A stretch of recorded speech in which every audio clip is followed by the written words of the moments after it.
গণিতের গল্প, লেখা আর্যতীর্থ, আমি সুমিত বন্দ্যোপাধ্যায়। দুটো মেয়ে, বয়স ধরা যাক 7 বা 8, মা বাবার কাছ থেকে আলাদা হয়েছে নাকি, ওরা অনাথ, প্রিয় পরিজন কেউ নেই, সেসব উচ্চ থাক, এ গল্পে গুরুত্ব নেই সেই তথ্যের।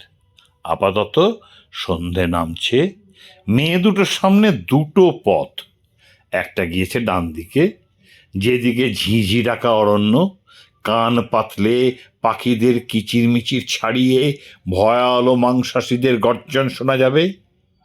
বাঁ দিকের রাস্তাটা সোজা ঢুকে গিয়েছে একটা শহরে, সেখানে বহুতল থেকে ফুটপাত, গলি থেকে রাজপথ, মানুষে মানুষে ভর্তি, তবে তার মধ্যে মেয়ে দুটোর চেনা কেউ নেই।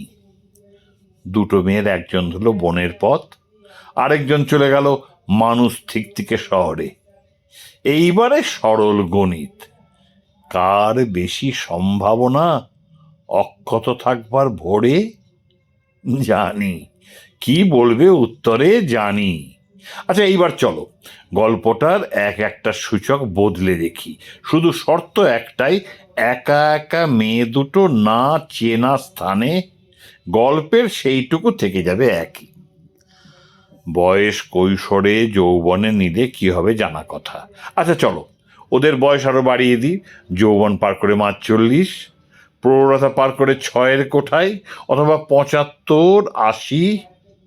সে গণিতে এবার তুমি কি ভিন্ন ফলপ্রত্যাশী নও? আচ্ছা আচ্ছা, তবে পোশাক বদলে নাও। কি করবে বলো? আপাদশীর বোরখাবৃত, ক্রস ছোলা ক্রিশ্চান নান, রুদ্রাক্ষ সবিতা হিন্দু সন্ন্যাসিনী, অথবা বিপরীতে গিয়ে দুজনকে বিবাহ চিহ্নযুক্ত দেখা করে। ভিন্ন ফল কি কিছু পেলে উত্তরে? আচ্ছা বেশ বেশ, যাওয়া যাক তবে অন্যদিকে। মেয়ে দুটোকে শিক্ষিত করো, ডাক্তার, ইঞ্জিনিয়ার, উকিল, পুলিশ, যে কোনো পেশাতে, শুধু নারী হতে হবে, আর চেনা কারোর সাথে যোগাযোগ করা চলবে না। বলে ফেলো চটপট। একদিকে ভরার শহর, বিপরীত দিকে অরণ্যে লুকোনো সাপদ, কোনখানে নারী হবে বেশি নিরাপদ? অন্তত এইবার ফলটা ভিন্ন হবে আগেকার থেকে। উত্তরটা যে একই, বুঝতে পারছি মুখ দেখে। আচ্ছা চলো, হয়ে যাক আর একটা বদল। তুমি যে শহরটাকে সবচেয়ে নিরাপদ মনে করো, ধরে নাও একটা মেয়ে গিয়েছে সেখানে, আর অন্যজন গেছে সবচেয়ে ভয়ানক জঙ্গলে। অন্তত এইবারে বদল হবে তো ফলাফলে?